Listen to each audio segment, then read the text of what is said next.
Check it out. Let me tell you one. Freedom for all!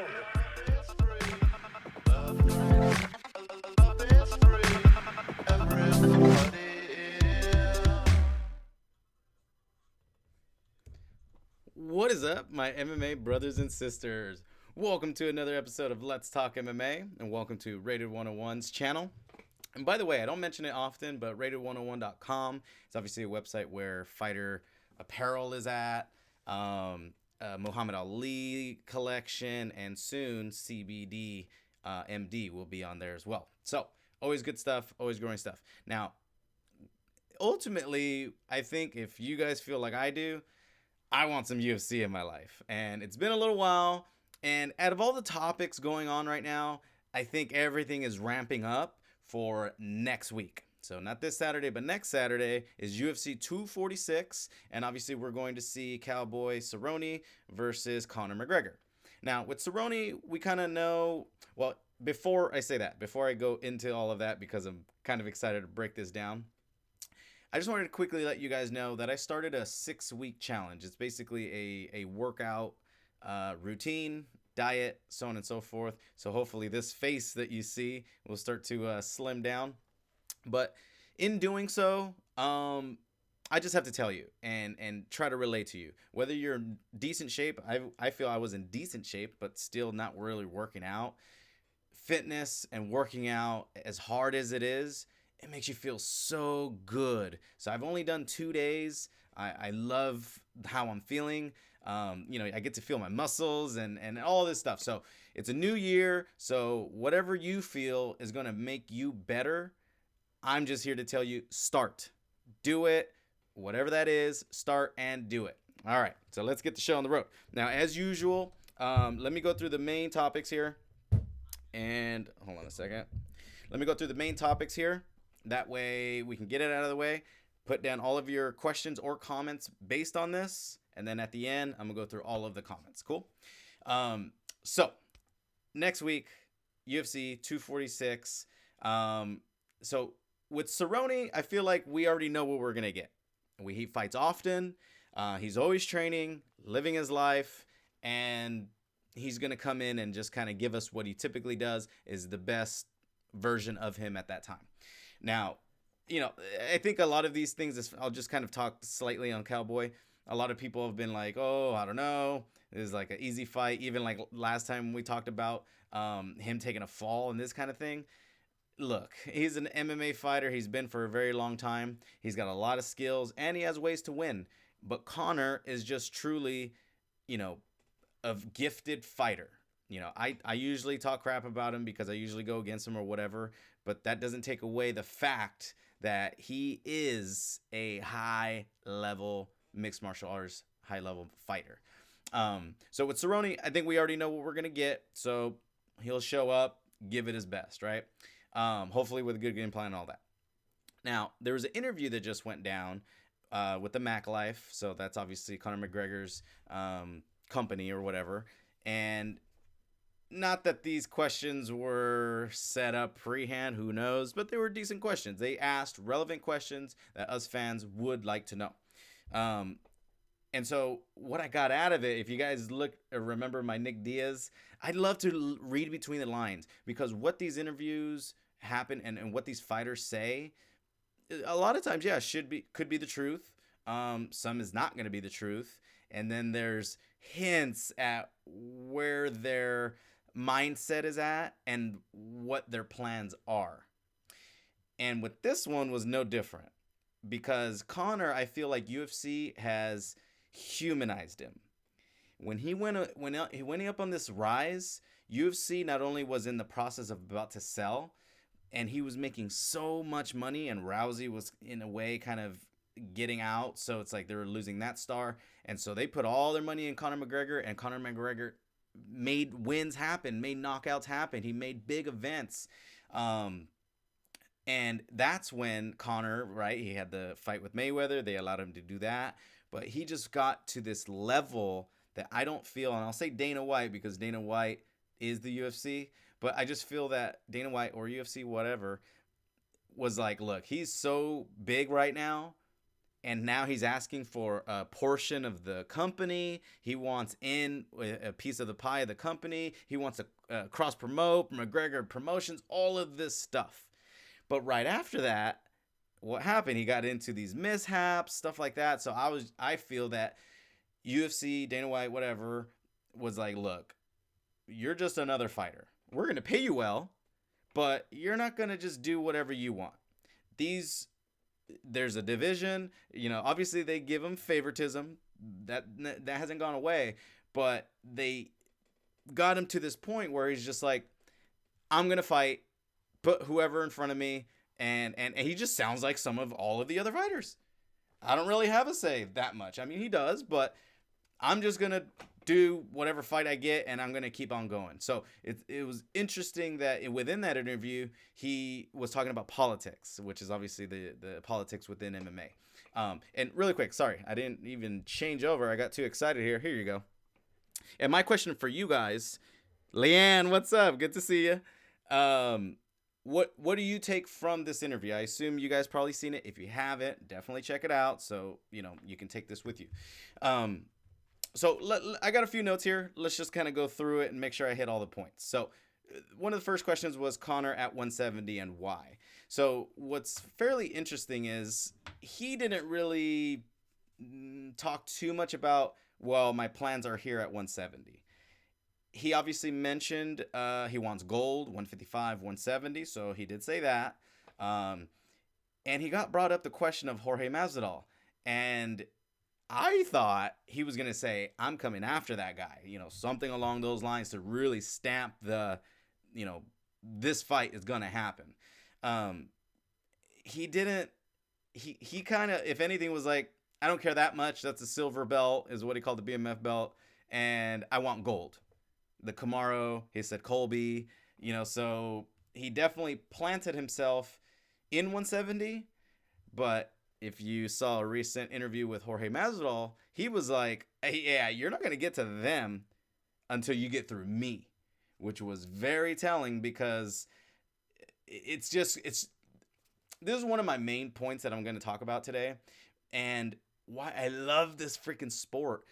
All of us like a soap opera of some sort or another, right? That's why WWE is like a big hit because they make a storyline that you can follow and there's drama and whatever, but this is like real life, real negotiations, real fighters maneuvering this space, and I really enjoy just kind of reading between the lines and trying to find what's going to happen, what may happen. This person said this but really meant that, that kind of stuff. Well, let's keep it going. They also asked him or he started mentioning the whole 2020 season. And if you notice at the thumbnail basically said, or I had a Max Holloway right behind Conor. The reason I put him there, because we're going to get to Khabib. We'll get there. The thing with Max is that years ago, when they were almost fighting, right? Conor just went up to 155, and he got busy with Mayweather and all that. Well, Max then beat Aldo. And so now he was the 145 king. Now, Conor beat him in the past, but this was a whole new Max. We all wanted to see it. And so during that time, Conor was like, I'm already the champ. I'm the double champ and all of this. And Max was saying, dude, you're last year's champ. I'm the new champ. I'm the champ right now. And the reason I'm bringing this up to you guys is that isn't it amazing how back then Max Holloway was speaking about a season and like, yeah, you were the champ last year. I'm the champ now. Okay. Try to follow me here. Now Conor's saying, this is my 2020 season. It's almost as if he's like, I have no belts. I can't say that I'm the champion, all of the double champ, any of those things. He doesn't have a belt. So the best thing he can say, this is my season and I'm taking over this season. So it's like the power of Conor and what he says. And maybe it's just the amount of people, right? There's more people paying attention to him and his words that people react. They're like, yeah, this is the season. Da, da, da, da, da. And I'll just put a little extra for you guys here. PFL, Professional Fighters League, which is also an ESPN, well, not an ESPN promotion, but a promotion that's actually on ESPN, which is obviously a pretty big deal. Rory McDonald's about to go over there. I really like, and I'm mentioning this on a bigger scale of MMA. MMA is evolving. This is still a new sport. So isn't it interesting that we are going into this season type feel, which hopefully is just, January to December kind of thing, to where whatever happens, whatever the champions are, you're the champion at that moment. That doesn't mean you're the best ever, because sometimes we don't really know, right? We have all these conversations. Who's the best ever? Well, how about who's the best right now? That's what we want to know. And in the next year, is he still the best? So I just wanted to quickly go over a little bit of what I feel is evolvement in the sport.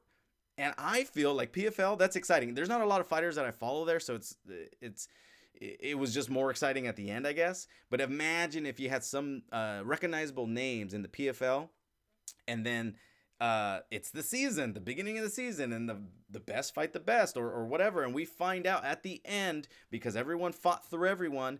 It doesn't matter what crap talk you're talking or this, that, or the other. It's just whoever won, you got to the end, and then you get to win the $1 million at the end.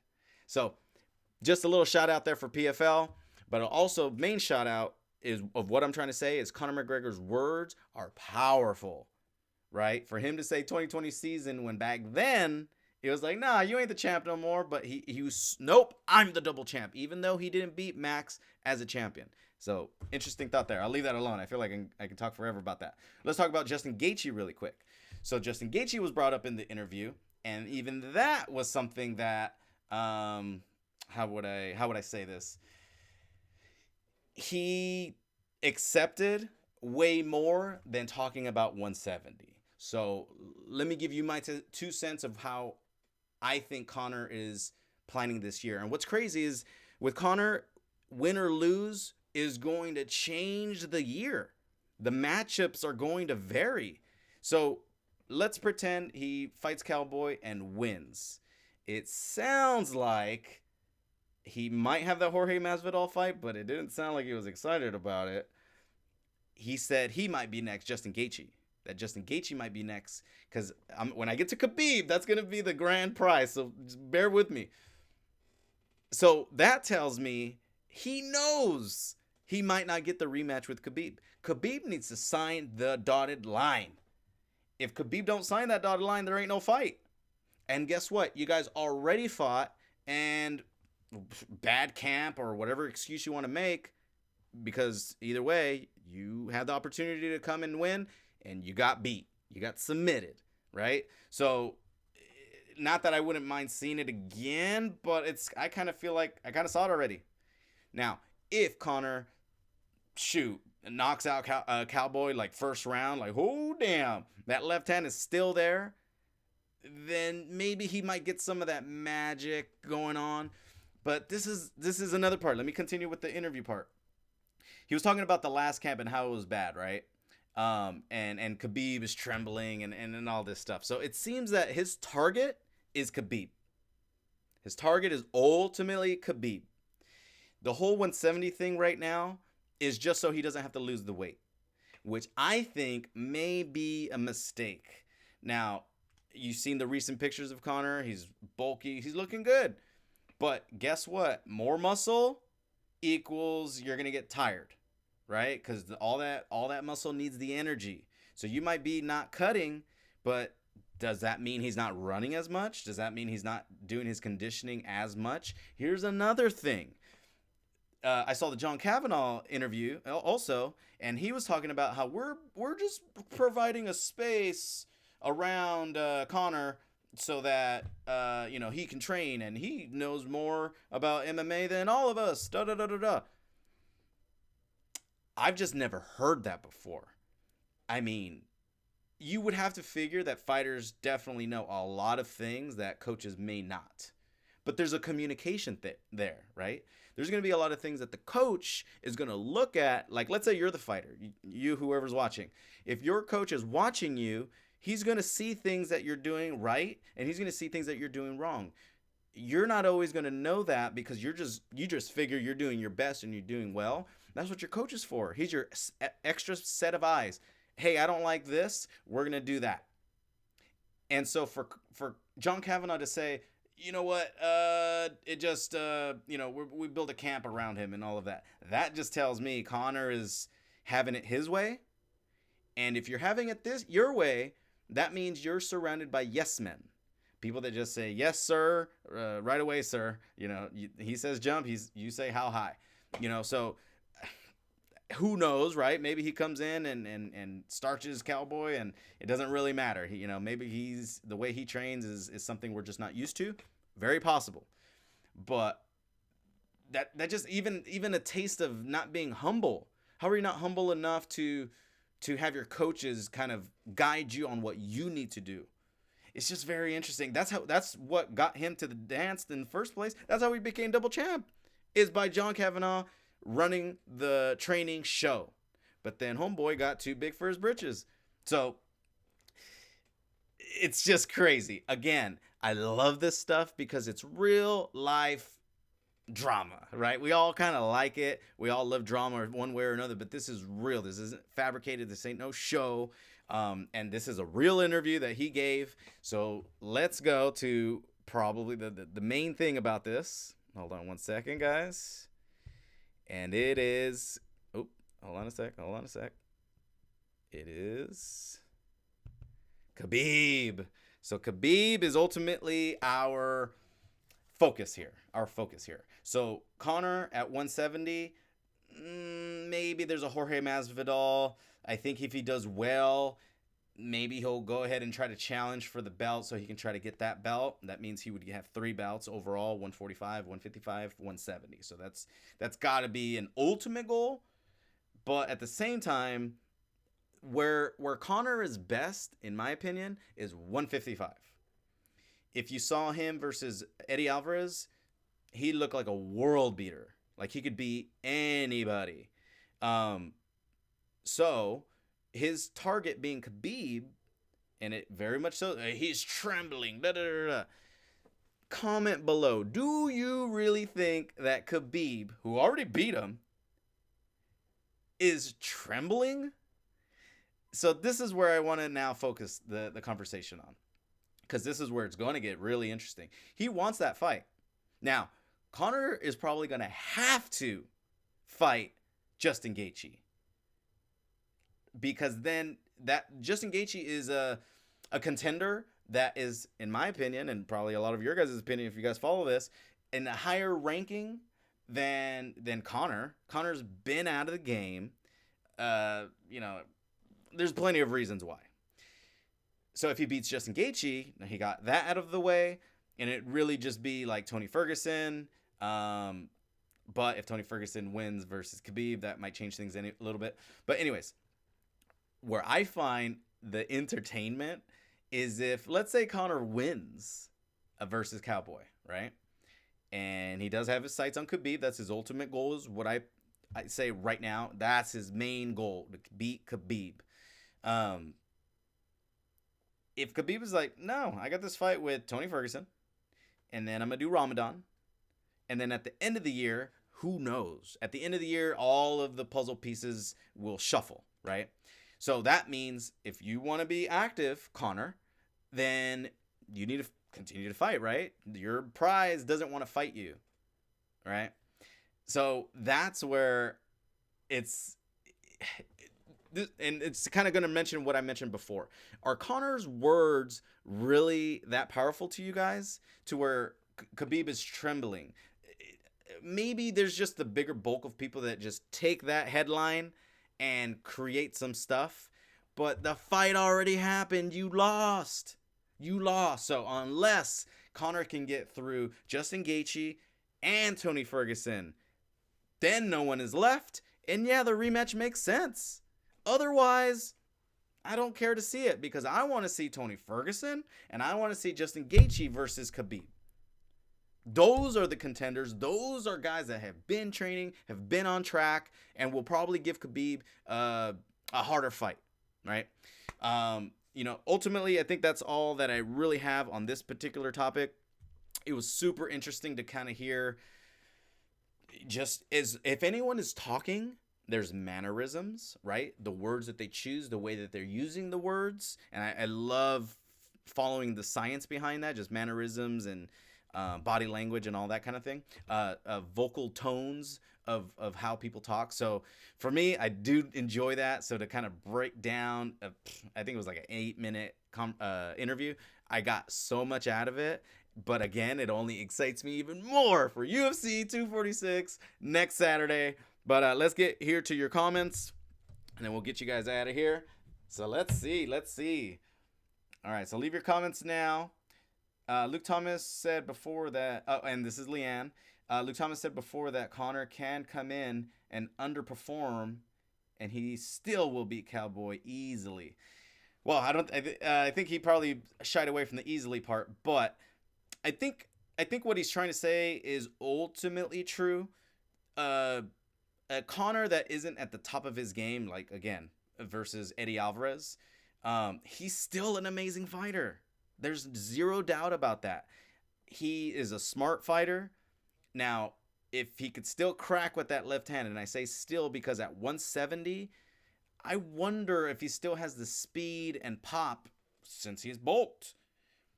And if he doesn't, like, that's the main way he typically wins, right? He mainly wins by knocking his opponent out, or at least knocking them down and finishing them. So Cowboy has done, been rocked plenty of times, so it's ultimately possible. But even Cowboy's going to be at 170, fully dressed. And if anything, Cowboy's been at 170, for a while. I mean, Conor had the Nate thing, but that's where he was kind of just testing the waters. Cowboy was there for a handful of fights. So going back into it, I think he's going to come in more prepared. It's a 5-round fight. And so I just ultimately feel if Conor cannot knock him out, I lean over to Cerrone. We'll see. That's a fight that I get excited for sure. Justin is being thrown under the bus by Dana for sure, saying he's turning down fights. Yes. So I'm glad you mentioned that, Leanne, because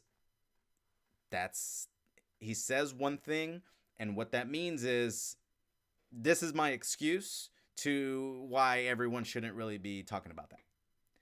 But he is the well-deserved person after Tony Ferguson. That if the sport and the division and the ranking system was working the way it's supposed to, Conor shouldn't be jumping the queue.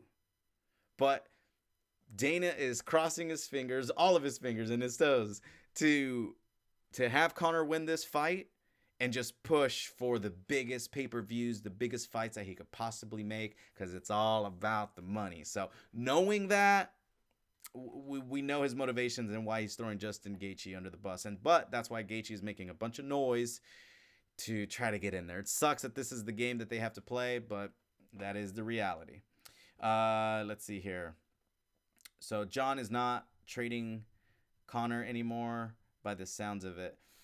Yeah, it just doesn't sound like it was before. And Conor is really making it seem as if it's like it was before, And I think he's trying to truly create the magic that he had. And who knows, maybe he can, but he's gotten older. He's been out of the cage. He's got drama going on around him back at home here in the States. And so there's just so much he's just such a different person. There's so much on his plate than before. Before, he had one goal, and that's what made him great. That's what made him do what he can do. Now, if he could do it now, it would be even more impressive. But, I mean, I feel like there's a lot riding on this on Conor, and if he doesn't do it, it's like, I wonder. You guys tell me. That's a great question. I want to know what you guys think. If Conor loses, what is his next fight? I think Justin Gaethje is the answer, but Jorge Masvidal is maybe in there too. But if he's smart, again, remember, his main goal is at the 155 belt. There's no point in fighting Jorge, possibly losing. Now you have 2 more losses in a row. Now who are you? Now what do we do with you? Kind of thing, right? If he fights Justin Gaethje, at least he's staying active. He's beating, if he wins, if he's beating a contender at 155, his best weight, in my opinion. And then that still just gets him closer to Khabib. So I think it's Justin Gaethje, but you guys please tell me what you guys think. I want Khabib versus GSP. I'm still holding on to this, so mark my words, and I got plenty of proof on these videos. After Khabib goes through Tony Ferguson, Justin Gaethje, maybe Conor again, ultimately, I just feel Khabib, GSP, I don't know the weight class or anything like that, but that is a double retirement fight. After that fight, of course, GSP is not fighting again. And Khabib he's just going to say, this is my last fight. This is the only guy I want to fight. I'm not going to fight anybody else, only GSP. And UFC is going to make so much money off of it. And UFC is already going to lose GSP. He's not going to stick around. He's already going to lose Khabib because he says it's his last fight. So what are you going to do? Not make that money? Not make that fight? Of course you are. So I'm holding on to that, and I feel like that's what's going to happen. Joy, what is up? Let's see here. Conor left will not be as powerful at 170. That is, I feel that too. Now, obviously, like, Nate can just take a amazing shot. But we don't know if it happened at 155, would it have the same effect? Maybe, because you think about it this way. Most of the knockouts that happened were at 145. These guys are lighter weight and losing a lot of weight, right? And it's all about movement, whatever. But either way, lightweight, his speed was more. And I feel like that's what really helped him with his knockouts. He knocks people dead. There's no doubt that he's got power. At 155, he pieced up Eddie left and right to where Eddie just didn't even know where the heck he was. But it was hard to really know, does that left hand just kill people? At 170, now we got real bigger people, bigger heads, bigger faces, bigger muscles. Depending on who you're fighting, a little more hydrated, all that kind of thing. So I kind of feel the same. But I guess we'll find out. I think there is a possibility that Conor will retire, and will retire if he loses the fight with Cowboy. Oh man. You know, I feel like that's possible, but no, I honestly do feel that he is a martial artist. He loves fighting. It is his bread and butter. This is probably where he makes chunks of money for something that he enjoys to do.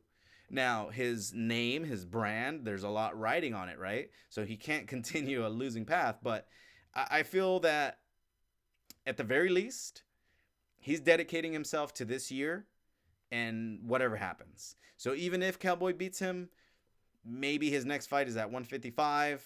He tries to, again, he's better off having a 155 journey right now than a 170. So I feel that he would still give it another go. Maybe a third one, but let's keep this in mind. He's a great fighter. He will beat most 155ers, but this Cowboy fight is a perfect way to kind of get started and find out. All right, guys. I see that there's a couple guys in there. Give me a comment or so. I see that there's a few of you, and I only got 2 people commenting. So we're about to finish up. So let me hear you. Let's see.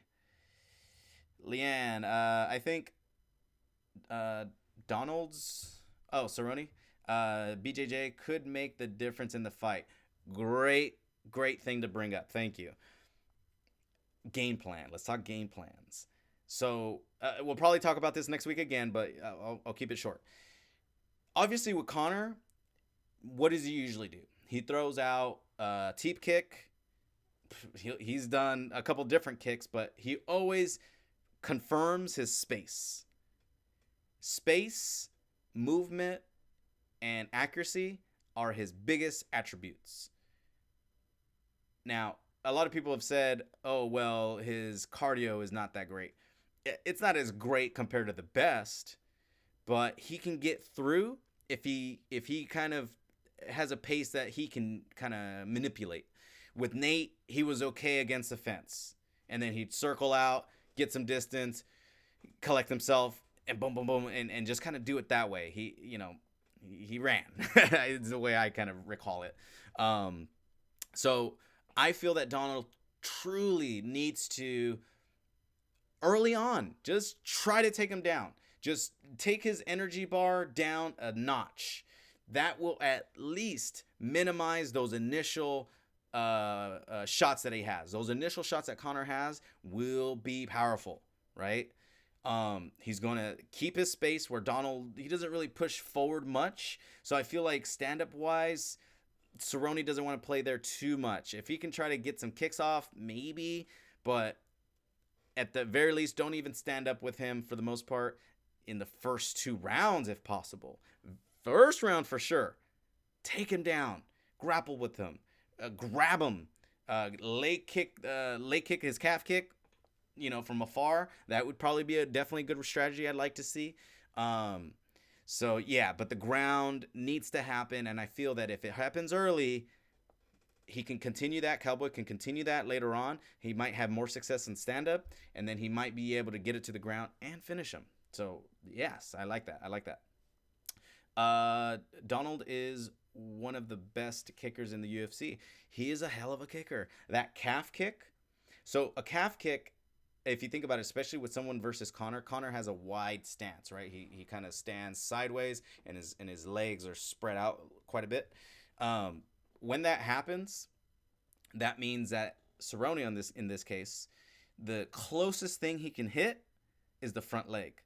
And so when he goes for that lower calf, which the lower calf, if you think about it, the calf is used for everything, right? Every step that you take, every movement that you make, your calf is a smaller muscle that is constantly used. And so that's why it's so effective. So I feel that if Cerrone could really do that, because that'll help him keep his distance so he doesn't get countered too much, let him worry about these kicks and maybe a couple shots right after, that kind of thing, so he could set up the takedown. Remember, you can't just take somebody down because you choose to. Especially in MMA, you really got to set it up. You don't want to just go for it. Khabib, he's just so good at it. I think that's why they call him the Eagle, because he just swoops in with this speed that is impressive. He, like an eagle, it's just so fast that people can, when they try to defend it, he knows how they're defending and counters it. He's a counter grappler. Holy crap. I don't even know if I've ever used that word before. Let's see. He ran the whole of the second fight against Nate. I think Nate won both fights. When I look back at that, the second fight, if we're counting it as rounds, which is what we got to do, I did give Conor the edge, and it was the 4th round that because obviously he won 1 and 2, I believe, right? And then Nate started catching up. Round 3 was all Nate. Round 4 was so close that he edged it. He just edged it. And then in the 5th round, Nate gave it his all. I feel he won. If it was more rounds, because if you remember at the end of the fight, he took him down. If it was more rounds, Conor is dead. And that's what the Diaz brothers are all about. Make it a 10-round fight. I won't lose. That'd be crazy, right? Crazy to watch. All right, guys. So we'll leave it at that. Again, about the different fights. And let me put this up for you. If you guys can pretty please make your way over to Rated 101 on Instagram or whatever your social media is. But mainly on Instagram, I'm going to be posting a lot more, whether it be discount stuff. I want to post a lot more of the episodes that are going on and all that stuff. So it's just another way for me to socialize with you guys. And more videos are coming. I have a lot of things outside of YouTube that definitely take a lot of my time. But like I said, I always want to dedicate this for you guys. And I always want to at least throw in some other videos. So keep on the lookout. I love you guys. Thank you guys for joining in to the chat. And until next time, peace.